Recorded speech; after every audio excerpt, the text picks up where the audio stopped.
keenya haa eegamuudha. Okay? Qabsoon ganamaa hoguu jaamtu akka gartee reefun tana Prime Minister jijjuu sanitti qabsoo gartee ganamaa tan gartee qabsoo Itoophiyaatti jijjiiruu san dogoggora. Qabsoon ganamaa hoguu jaamtu qabsoo bu'uura ABO jechuudha. Qabsoon ganamaa hoguu jaamtu qabsoo gartee Baalchaa Abbaa Nabsootii fi akkasumas gartee qabsaa'ota Minilikii wajjin qabsoo godhanii mootummaa Xaaliyaanii fi akkasumas lola biyya keessaa gaggeessaa turanii miti. Qabsoon ganamaa rakkoo ummata keenya irratti gartee dhufaa jirtu. Ummata keenya akka gabraatti ilaalanii lafa teenya ummata irraa fudhatanii ummanni keenya Itoophiyaa keessatti sagaleen qabu bikkan qabu mana amantii keessatti illee hin kabajamu. Qabsoon bikka san irraa haate ifiiteetiif lafatee qottee lafateetirraa gibira kafaltee lafumateetirra gabra akkamitti haadha ummanni keenya dhiiroo. Wanni nuti irraa haasa'u jiru sani. Warri gartee arrallee ija guduunfateetuma gartee qabsoo Itoophiyaadha ummata Oromoo gurguruu barbaadu dogoggora seenaati keessaan hojjechaa jiran.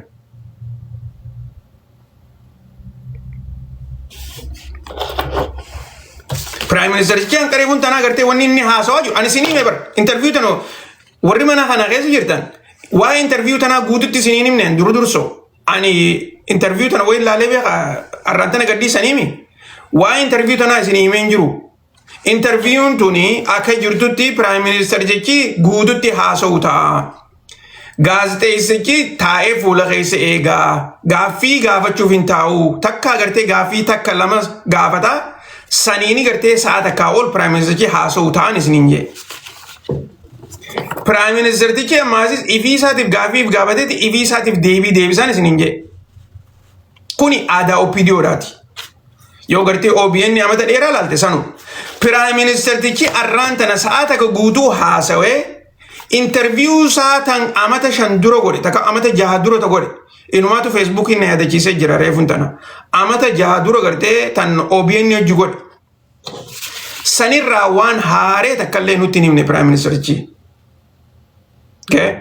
Waan haaree Baatii 8 dabre baatii amata 6 7 dabre kana keessatti jijjiirama gartee ummata keenyaaf dhuferraa humaa takka illee nuun himne. Garuu gartee qalbii isaa haa tolchu eenyu Xiyyaan gaazexeessichi san dhumarratti gartee gaaffii bareedu takka gaafatee ture. Dhumarratti gaaffii bareedu takka gaafatee ture. Gaaffiin san gaaffii gartee ummanni Oromoodhaa qabsoo isaan gaggeessan kana keessatti maal arkatanii maal dhabanii je'ee gartee gaafate san keessatti Prime Ministerichi gartee guutumattuu gaaffii isaa san laaffiseeti gartee akka ummanni keenya waa hundaa'u arkatee jirutti akka ummanni keenya injifannoo qabutti inumaatu bilisummaa arkatan tana arkuu dadhabiirraa. Okay, waan ija isaanii hin banatiniif jecha, waan gurri isaanii cufaa ta'e jecha, waan istiraatejii hin qabaanneef jecha. Okay? Injifannoo isaanii tan arkuu dadhabanii jetti ummata gartee akka ummata gartee badii guutuu ummata irratti deebisaa ture. Hogguun gartee politikaanonni Itoophiyaadhaa. Ka Oromoo saa ta'u, ka fedhe haa ta'u, ka Itoophiyaa saa ta'u, ka Oromoo saa ta'u, warri gartee maqaa Oromootiin qabsoo gaggeessine juus haa ta'u jeesini himeetiin jira. Yeroo hundaa'u waan ummanni barbaadu hin hojjetan, waan ifii isaaniitiif barbaadan san hojjetan.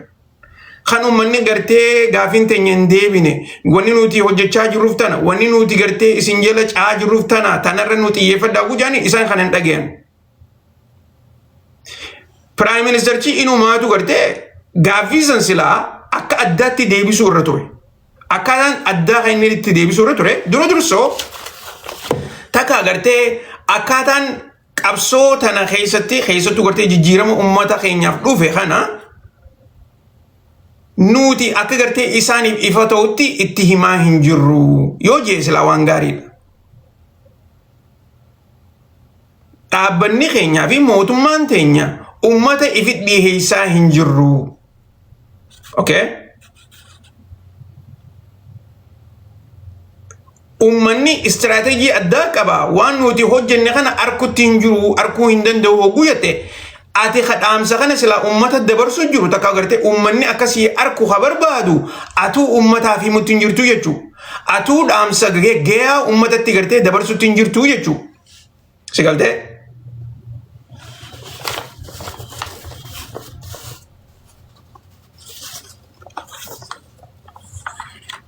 dubbiin استراتيجي قفامي تلان أمني يرو مهون داو غرتي بر موتمان إيفنتي أمني موتمان توني غرتي بكخينيا بوتي جيدي موتما جلا ديما أمني غرومو موتماتو وانا كناتي سيني غلو جرا وانا كنا غلو في ديمنا وان غوني خانا غرتي وان كناف غونيتي نو أبسا نوف غرتي هبدا يعني إساني تو أمتاتي همو قبا ummanni gartee waan mootummaan jettuun yoo hin dhageenye taate sawwaan biraati. Garuu immoo nuti hojjechaa jirra ummanni gartee arkutti hin jiru jechuun ati gartee ummataan hojjechutti jirra waan nuti hojjechuu jirru kun waan isin barbaaddan jettee itti himaa hin jirtu jechuudha.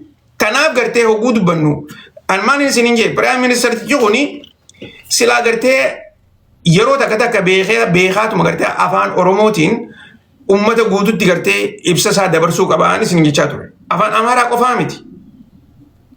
Maaliif rakkoon kunoo misayyi keessa jirti. Ififuu gartee hogguu dubbatuu gartee ana gahiyyatti gartee silaan isa ta'e viidiyoo kana irra deebi'eeti ilaala.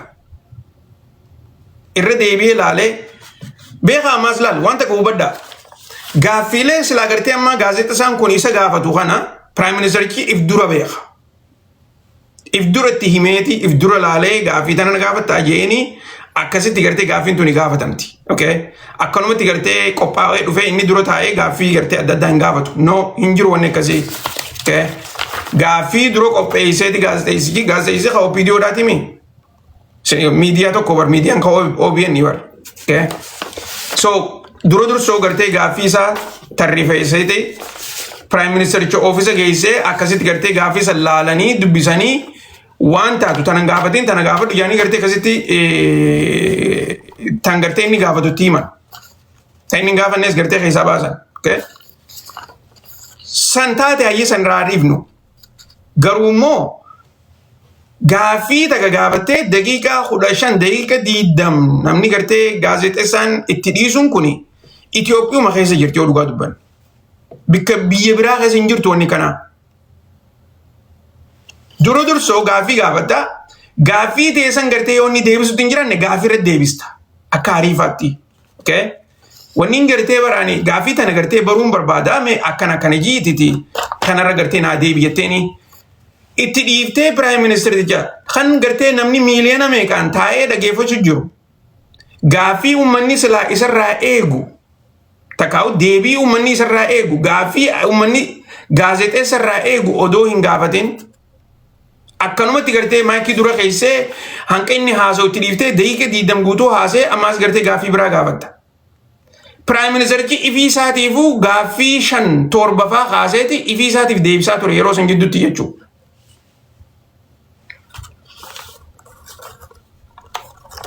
Akkamitti gartee tuni ammaan tana gaaffii fi deebii takkaa'u gartee af gaaffii jetteeti akkasitti yaamuun taate hin taatu.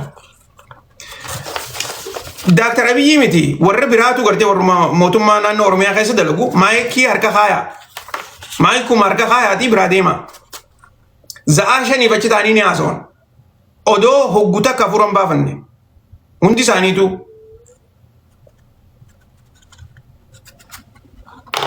Yeroon akkasiisan dabartee jirti. Yeroon akkasiisan silaa ammaan tana gartee Piraayim Ministeerichiinis gartee inninis gaazexeessisiinis jala taa'ee karaa irratti deebisaa inninis gartee deebii deebisaa tan gartee uummanni baruu barbaadu tan biitii baruu barbaadu tan gartee ikoonomii isaa taatu waa'ee nageenyaa amma waa'ee nageenyaa irraa dubbatanii obboleessu sa'aata akka olii kana haasa'an ni ilaalaa usaa meeqa haasa'anii mee eegaa kutakka hankuma isaan haasa'uun gartee baruu barbaada. Sa'aata kiddii tana keessatti waa'ee nageenyaa irraa dubbatanii Gaaffiin takka illee hin kaane waa'ee nageenyaatirra. Gaaffiin takka illee hin kaane waa'ee ikoonomiitirra. Okay? Gaaffii ikoonomiidhaa yoo dhageessan natti hima. Sa'aata kaase. Sa'aata ka guutuu. Gaaffii takka waa'ee ikoonomiirraa yoo gartee dhageessan natti hima hin dhageenye. Gaaffii takka waa'ee nageenyaatirraa yoo dhageessan natti hima hin dhageenye. Gaaffii takka irraa gartee maaliif kun hundinuu akkana ta'a? Piraayim Ministerichi akkamitti waa'ee qonnaa Oromiyaa keessatti gartee qonni dila kana hojjennee jirra jee ifii isaatiif oduu gaazexaan hin gaafatin deebise. Jirri kun kun hundinuu gartee akkamitti ta'uu qabaadha bar. Wanni gartee ani jechaa jiru nama miiliyoona carraadha bar kun carraa guddoo tan gartee Piraayim Ministerichaan gartee amata 8 guutuu aangoorra jirta. Okay? Mee jijjiirama akkam gaggeessite jettee gaafachuun waanuma jirtu akka. Okay? Rakkoo akkanaa tanaas gartee jira. Rakkoon tunoo akkamii furamuu dandeessi? Rakkoo malaammaltummaa jaa uummanni keenya rakkoo malaammaltummaa akkamii furamuu dandeessi? Rakkoo gibiraa jaa uummanni keenya gibirri kunoo akkamii sirraa'uu danda'a? Sini galtee? Karaa adda addaatti gartee namni kun akkana dhumaa jira kunoo akkamii sirraa'a? Waa'een gartee amantiidhaa maal fakkaatti? Kun hundinuu barsilaa gaaffii ka'uu qabdu gaaffii deebii harkachuu qabdu. Niin sobee amma gogguna kana isin hin jiru dhiiroo. Yooni kan hin sobu jiraadde taate natti hima. Takka gurra biraatiin qaba jechuunis gartee takka iji biraatiin qaba takka gurra biraatiin qaba. Deemtee sa'aata akkatti tana keessatti gaaffii yoo xiqqaattee fi gaaffii 100 gaafachuu ni dandeessa sa'aata keessatti.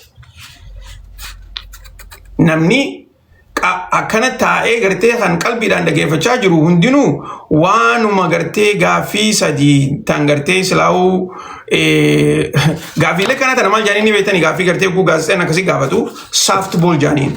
Softballiin gaaffii gartee gaaffii hin taane takka gartee gaaffii isa kana gartee karaa TV'tti dhiyeessuudhaaf ati gaafattu jechuudha. Softballiidhaan illee yoo galtee rakkoodhaa miti. Amma fakkeenyaaf wanta kana isiniin wanta akka gartee laal.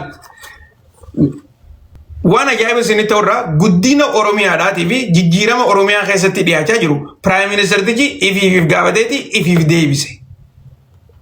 Keessattuu baajeta naannoo Oromiyaadhaa odoo nuti aangoo irratti hin dhufin takka gartee amata nuti dursoo aangoo irra dhufne jee. Gaafa jijjiiramaa san baajenni naannoo Oromiyaadhaa biiliyoona 54 jee. Okay? Amma immoo amata kana gartee amata baranaa kana takka amata ammarra dabarree kana jechuudha. Bajenni naannoo Oromiyaadhaa meeqa ta'e ni beektanii? Doolaara biiliyoona 800 fi 768 oli. Maali birrii doolaaraa miti gaa. Birrii. Okay? Amma laalgaa Piraayim Ministerichi amma waan kana gartee akka guddinaa godheeti himaa jira. Good. Okay? Garuu immoo kana keessatti infleeshina gartee akka malee guddaadhaa hin kaafne. Maallaqa Itoophiyaadhaa akka malee kufee hin kaafne. Okay? Kana keessatti bar wanni takka taati gaafachuu qabdu. Okay? Doolaara qarshii gartee biiliyoona 54 jettee amata 7 dura amata 8 dura qarshii biiliyoona 54 jechuun yeroo sanitti doolaarri tokko qarshii meeqa ture? Arrahoo doolaarri takka qarshii meeqa? Isin galtee arra doolaarri takka eessa jira isinuu ni beektan. Kuni jechuun baajeta Oromiyaatu gartee guddate jechuudha miti. Dhugaa baajenni Oromiyaadhaa xiqqoo guddatee jira. Okay? Garuu immoo dila gartee akka nuti kunoo baajeta Oromiyaadhaa akkanatti doolaara birrii gartee biiliyoona 700 ol kaafnee jirra ja'anii gartee silaa irraa gammadanii miti. Tana jidduu uummanni keenya birriin gartee waa ni bittii fi uummanni keenya hojjetee nyaachuu jira. Yoo dur gartee gaafatti TPLF san hoggu takka nyaatanii bulan arra hoggu lama nyaachuu ni danda'anii.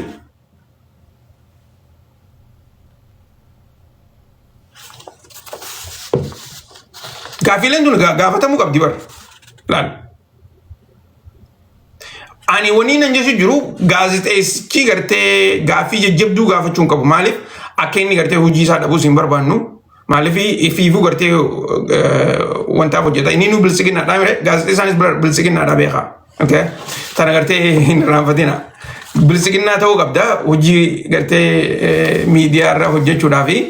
Garuu immoo gaaffii gartee sila hariifata gartee tan namninis gartee irraa baru waan haaree irraa dhaga'u gaafachuutu irra ture. Akkasuma sanitti Prime Ministertichi illee gartee qophaa'ee gaaffiilee akkasii san deebisuutu irra ture. Yoo gartee inni laayina keessaa illee qabuu taate suutatti gartee laayina keessa deebista. Gaaffii kanaa tana gartee nu deebisii gaaffii akkasii sun nu deebisii jetteen jechuudha. Kabajumaan kaa. Si gartee hardi boolii taphachuu qaba jechuutti hin jiru. Tanaafin isin hin jee bardeen gadi ogguun isin himu an silaa gartee isa dura taa'ee gaaffii kan hin gaafadhu taate gaaffiilee kanaa tana hin gaafadhaan isin hin jee. Gaaffiileen ani silaa dhiyeessu san akka gartee warri Prime Ministericha ofiisa isaa akkas dalagu hin dhiisan natti hin dhiisan. No gaaffii kanaa tana gaafachuun qabdu tun hin taatu naan jaan. Mee gaaffii teessirra isii qottu naan jaan malee gaaffii tuni gartee no hin taatu yaaniitu mana dhoorkan.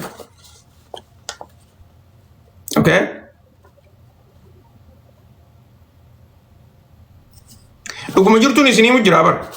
Mee dura dursoo irreedduun keessa reebitan dhageessanii carraan isinii kanna ol seenaamee daqiiqa tokko daqiiqa lamatti yaada keessan interviyuu tanarratti gartee sila wanni isin eegaa turtanii fi wanni gartee inni haasawaa ture san maal fakkaattiidha. Sila gartee maal kan irraa haasa'u dhaga'uu barbaaddan ture. Laal hogguu kana jirru laal ana jidduu jiraadheetiin jechuu jiraan isin jee beekaa. Yaanni xiyya waan gartee ummata keenya waliif fiduu ta'a malee waan gartee kophatti warra bilisiginnaadhaa moggatachi dhibuu miti.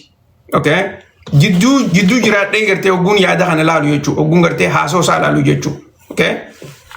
Akkasitti gartee hubaddaa.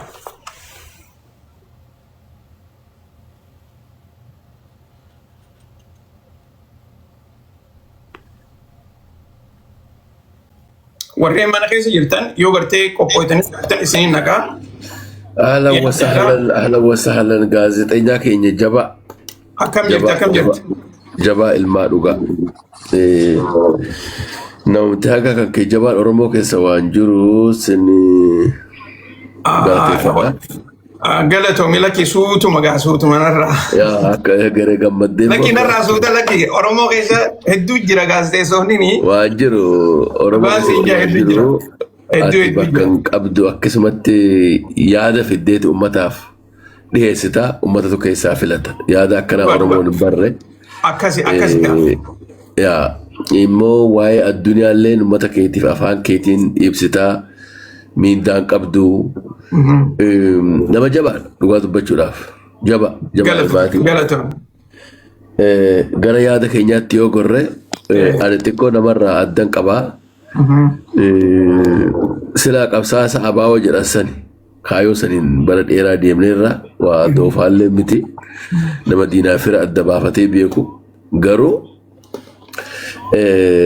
wanni nu mudate miidiyaa kanarratti namni yoo gufuun dheelleen abiyyi yoo Somaaleen loltes Shimallisii akkaataan Oromoon itti wamti Oromoo kunii fi wamti mootummaadhaa waan wal keenya jalaa seeneen sirraatiin barbaada duuba waan dadhabe tokko sitti machuu dhufe jechuudha. Malee si caqasaa halkanis ilma si caqasaa halkan yeroo seentu sumas caqasaa waa'ee addunyaa sirraatiin caqasaa waan ofii kiyyaan jalaa darbillee waan namni hanga keessa gadi bu'ee as baasee uummata isaatiif himu hin jiru jechuudha. Akka bayyanannu waan addunyaan irra jirtu sun waan jabaadha jechuu kiyya. Amma gaafiin si gaafadhu abiyyi kuni akka gaafa abbaan duulaa faasan gaafa feene Oromoo goonee gaafa feene Amaara godhu waan ta'u Dhugaa. Amma bayyananneerra nuti.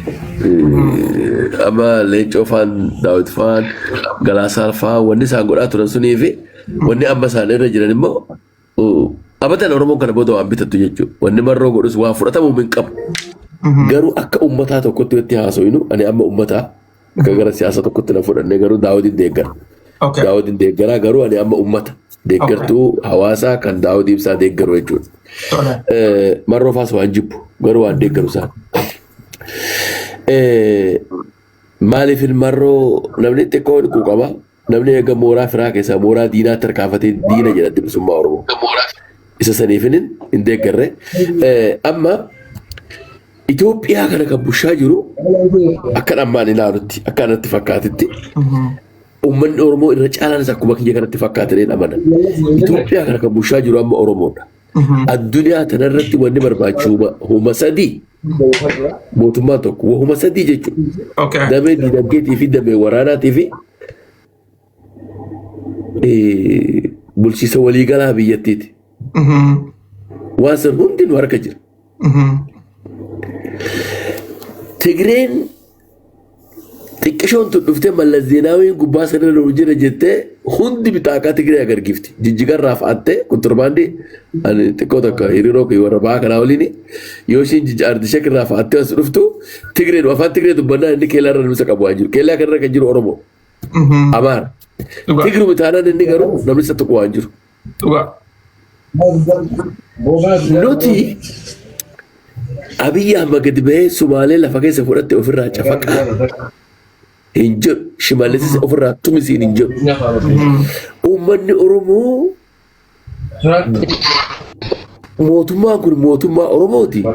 Biyya tokkotti hanga warra walloodhaa namni Amaaraa wallole waan jiru Abiyyi niitiin Amaara jedhameera. Innilleen Amaara jedhame haati Amaarallee haa jedhamu. Namni hanga walloo Amaaraa wallolollee waan jiru wal cafa waan jiru. Abiyyiin wallooyyee diroonaan cafa waan dhageenye. Okay.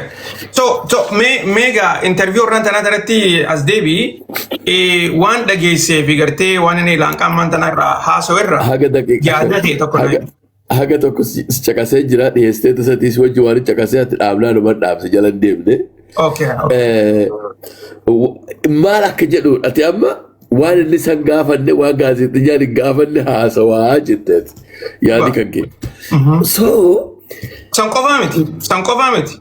Wanni inni gartee haasawaa jiru haasawni isaa guutumatti gartee Itoophiyaa sistema gartee Itoophiyaadhaatii fi Itoophiyaa gartee warra Oromoota Itoophiyaa gartee keessatti qooda qabu sanirraa haasa'u jira malee qabsoo Oromoodhaatii miti.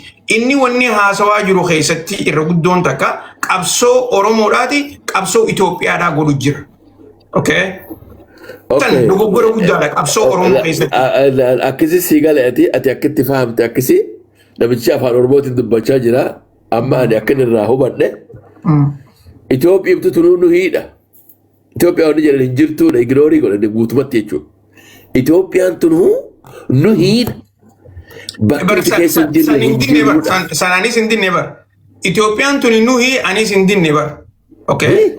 Anis hin dinne kana namni didu hin jiru. Itoophiyaan nu hii namni didu hin jiru sanii miti bar. Inni wanni inni jechaa jiru Baalchaa Abbaa Nabsootii fi Goobanaa Daacceetii fi warri gartee mootummaa Itoophiyaa keessatti qooda jajjabaa qabu ilmaan Oromoodhaa san. Okay? Oromoodhaaf qabsaawanii jechaa jira. Saniif gartee isaan kana hunda maqaa dhahee nuuf faarsaa jira. Qubee abaloobaluutu eegale. Abaloobaluutu gartee afaan Oromootiin barsiifamuu qaba jedhee dubbachaa jira. Kun hundinuu Oromoodhaa jedheeti gartee maqaa dhahuu jira. Kana Oromoon wallaaltee hin jirtu. Garuu immoo Oromoodhaa fi miti kan isaan qabsaawan. Wanni isaan qabsaawan sistemaaf qabsaawan. Okay? Kuni seenaa gartee qabsoo Oromoo keessatti illee akka dogoggoran taane. Leenca koolaali ati amma politikaan wanni warra tanattanu sanii aktivistii warra tanattanu sanii warra akka Faisal Alawii fa'aa Oromooti ati amma warra kan Faranjiillee kan Oromoo kan caalaa waan beeku maaliif atiin ija ati itti ilaaltee jira bakka inni itti ilaalee jira. Inni kan jedhee huuma Itoophiyaa sanuu Keenyaa jedhanii uummanni Itoophiyaa jedhamu sun hin jiruudha. Sigalee amma habashoonnis keenyaa suni Aksum keessaa harkanii qabnaa akkaataa inni itti fayyadama isaatii fi amma namni kun Itoophiyaa bulchaa dirqitti macaa fi namni adda bilisummaa Oromoo woboon jaalala daawwit faan maalloo akka kanaan duraa jiran suni xiqqoo tokko nama rakkisa Itoophiyaas bushaati. La. Dr. Abiy amata saddeet duraas haasawaa kana haasawee ture. Okay. Oromoon ilaa gartee Eertiraa hunda ilaa hanqa gartee Ugaandaa keessa jirti ilaa hanqa Seentiraal Afrikaa keessa jirti jee kan hunda haasawaa jira. Inumaatu jee yeroo takka gaafa gartee imala biyyoottan Afrikaa kana keessa deeme aangaa'onni biraa gartee warri gartee aangaa'onni gartee biyyoottan Afrikaa biraatu akka gartee ifi isaaniitiif Oromoo ta'an hunda natti himanii turanii je'eeti dubbachaa ture. Haasoo san gartee warri yaadattan mana keessa yoo jiraattan jira takkaa hin jenne naan jedheera. Amma gartee wanni sila gaazexeessitiinis gartee rakkoon takka karaa gaazexeessitiinis ni jirti. Rakkoon takka immoo Abiy yeroo arraan tanaatti wanni inni gartee seenaa Itoophiyaadhaa uummata keenya irratti gartee as dhiibuuf takka illee nu hin jirtu. Dhugaa ummanni keenya bar ummanni Oromoodhaa gaafa duriis Amaarratti lolan banne beeka. Itoophiyaa guutuurratti lolan banne isaan sistama irratti lola banan. Okay? Sistama sana gartee sistama kana jijjiiruu irratti. Sistamni kuni nun beeku akka Oromootti nu laalu akka sabaatti nu laalu mirga keenya eegaan jiru lafa teenya nurraa fudhateeti numa kana lafa tanarratti gabroomsaa jira ja'aniiti qabsoo eegalan. Qabsoon duraasani. Okay? Mirga isaanii eegsisuu irratti. Waan takka si gaafadhu leenca kiyya. Sirraatiin gabaabsa namaaf carraa kenninaati. Amma jecha Abiy suni ana biratti akkasuma jedhame haasama itti gaafatamaan biyya tokko xaqalaa ministeeriin biyya tokko akkuma inni jedhu san jedhee haasawaa qaba uummata Itoophiyaatu jala keessatti afaan Amaaraatiin torojjomuu jiran yoo agarteeraatti. Amaaronni guutuu nama sana irra wal fixaa jiranii sirriidha. Lakki wanti nu miidiyummaanuu afaan Amaaraatiin barreessaa ture yoo gartee ilaalte. Waan santu jira waan dhokataa mitiin isin jechuu kooti. Bakka akkasii sanarratti sanuu jechuu qaba jedhee ani akka kiyyee takkatti namane garuu wanni nama ajaa'ibu kun yaada kiyya. Arraasa akkamitti yaadda? Yaada kiyyaani ani amma Laalibalaa inni jedhe sunis Gondar jedhe sunis akka Mallas Zeenaawii ifaan nuti bakaafaa fi jinni jedhanii haga bareentoo lafti kuni yoo bal'ifanneetuma amma isaan Shaashamanneen duudiin keenya asallaan keenya iyyuu jiranii nutis hanga san harka laannee Abiyyee gaagana nu tuqe irra deeggarree hududuuma harkifannee hagattuma ishuma finfinnee tanoo dhabneerra manni nu mormu jiraati wanni inni jedhu sana biratti fudhatama qaba. Garuu wanni ani jedhu Oromoon haala badaa qabna. Mootummaa wayyaanis akkan kuffisanii shakkii tokko malee jechuudha Oromootu kuffisa. Ofii kuffifnee garuu warri waan san bakka bu'aa ta'anii Islam kan isin mootii qabnan deebisu itti gaafatamoonni keenya Johaar Faan itti gaafatama haa goonuuti. Johaar Faan Lammaa Faan Abiyyi Mitimaa Taasisaa